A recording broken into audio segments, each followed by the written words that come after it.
Extended cuts. They've existed since the days of Charlie Chaplin. Some improve the pace of film, while others add in deleted scenes that were clearly deleted for good reasons. Then, there are other cases where they delete scenes to bring the movie under the 2-hour mark. Though this movie is quite unique considering the fact that you probably had no idea that this extended cut even existed. Let me explain. A few years ago, I watched Now You See Me for the first time on Netflix. A few years later, I rewatched it on a free streaming service. Except, it was different.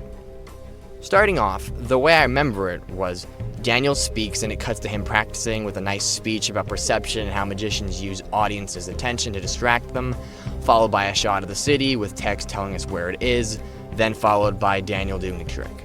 But if you watch it on Netflix now, or any media rather, you'll find this. Closer. Because the more you think you see, the easier it'll be to fool you. I'm going to flip through this. If you go on, you'll find other changes too. To move over here because it seems like she's a little bit upset right now. You want this to go away? Okay, now she's gonna get upset, so let's move over here. You want this to go away? No, I said that one time because of the trap door. No respects. You built it this size. No one could fit through there. No one. Rebecca fit through. That one time because of the trap door. No one could fit through there. No one. Rebecca fit through. Stolen a thing in my life, okay? I tried to give the money back, but they won't take it. Okay. Let's just say you robbed a bank. I did. Fine, fantastic, you did. But since I'm new to this, can you explain to me how you went from Las Vegas to Paris in 3 seconds? With a teleportation helmet. Okay, what the hell's going on here? Stolen a thing in my life, okay? I tried to give the money back, but they won't take it. Okay, Tien. Just because I'm new to this, can you explain to me how you went from Las Vegas to Paris in 3 seconds? With a teleportation helmet. Okay, what the hell's going on here? It appears that the filmmakers cut it down for runtime purposes, and the one that was cut down is the one that's shown in theaters. So, why did this version appear on Netflix back then? Well, this version of the movie is actually the Blu-ray release. Yeah, the Blu-ray saw the original version of the movie released rather than the theatrical cut. Which makes sense because while the movie was cut down by 9 minutes so it would be under the 2-hour mark, as well as censorship reasons, now it's on home release, so they wouldn't need to worry about it anymore. And honestly, I feel as though the theatrical cut's goal was only to cut down the runtime, resulting in some odd pacing. You are a control freak. Well, I take that as a compliment. Only he would take it as a compliment. Okay, great. Good. Another compliment. You are a control freak. Well, I take that as a compliment. Only he would take it as a compliment. Good. Another compliment. So, I got nothing. Okay, thank you.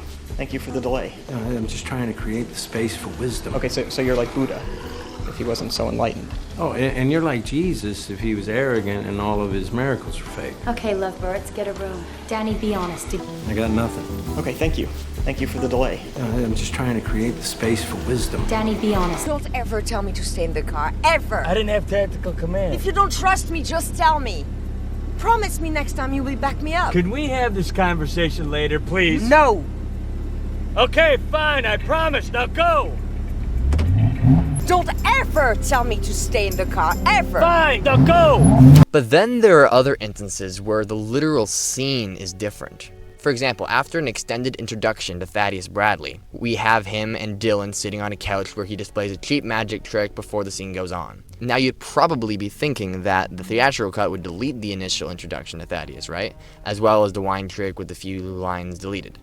Well, you would be right. Except, the entire scene is now at a lunch table. Yeah, the entire scene is reshot. Oh my gosh, I'm totally putting this in the video. That is hilarious. Oh my gosh. I'm recording this in my closet right now. The scene plays out roughly the same way, with the major difference being that the French girl explains Lionel Strike as opposed to Thaddeus, and him using an ice cube to visualize it. As well as Thaddeus being characterized to be more money hungry, with his motivation being more money oriented compared to his reason in the extended cut. There's also a scene in the extended cut that provides you more characterization that hints at Thaddeus' need to be the smartest. Though you'd argue that it might contradict the motivations established in the sequel, but that movie is a whole plot rabbit hole on its own. Oddly enough, this scene is longer in the theatrical cut if you put the start of the scene parallel to where the scene starts in the theatrical cut. So the intent does not seem to be to make it shorter. So it appears to be a creative decision. But then there is another odd example. The scene where Dylan and Alma discuss the eye in the extended version has Dylan accidentally wake up Alma and they talk about the eye, before the conversation becomes more intimate before they withdraw, after which Dylan notices his phone acting up.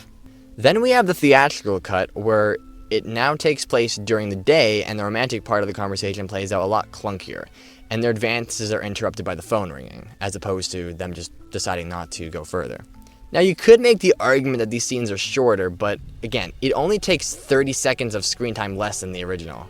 And again, the theatrical scene is written so clunky. It doesn't make any sense, and I don't think logic will solve this for us. Oh, you don't say. No. I believe that some things are only discovered if you take certain leaps. And I'm an idiot. The sweet one. Have you ever felt something that you can't see, but you know it's there? Now it makes sense to make changes that decrease the runtime, but in other cases it's quite baffling. In the scene where Arthur tries to intimidate Thaddeus, he gets a sassy response. This isn't the first time I've been threatened. It is, however, the first time you've been threatened by me. But in the extended scene, they let the shot go on for 2 more seconds. This isn't the first time I've been threatened. And I'm still here. It is, however, the first time you've been threatened by me. So why was the line cut? Who's to say? I actually think it works better with the line, so again, this appears to be a creative decision. Lastly, in the extended cut, there is a deleted scene that depicts a flashback with Lionel Shrike's son that depicts the last time his son ever sees him. This scene is completely redepicted in the sequel with a completely different context and actor, so it makes sense deleting it. So those are the most important differences between cuts. Now, which should you watch? Before I answer that, it calls into question the main reason I wanted to make this video. Remember how I said the extended cut was released as the Blu-ray version, meaning that for a while when you watch the movie, the extended version would be the one you found. But here's where it gets interesting. Like pretty much every movie, it has a 4K release, meaning that any version you buy or find on Netflix will be the 4K version.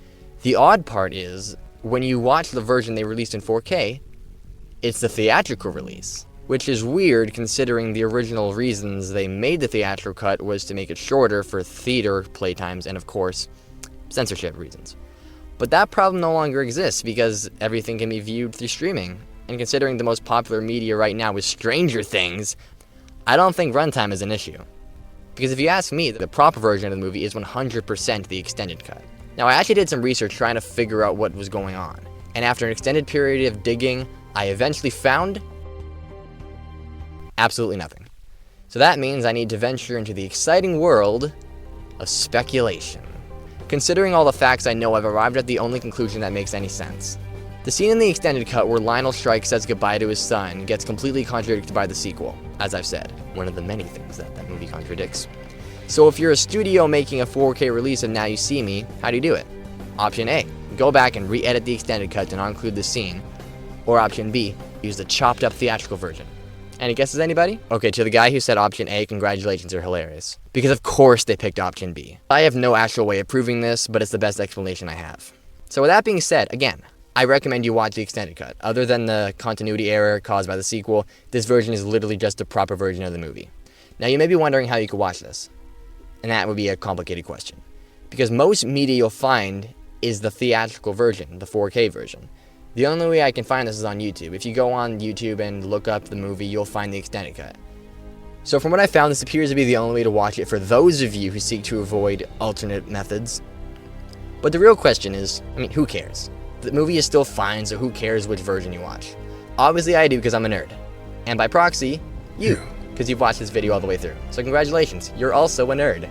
And if you are subscribed, you're already a nerd. So welcome. Bunch of nerds standing in a circle. So with all this being said, thank you so much for watching. I hope you enjoyed this video and have a good day. God bless.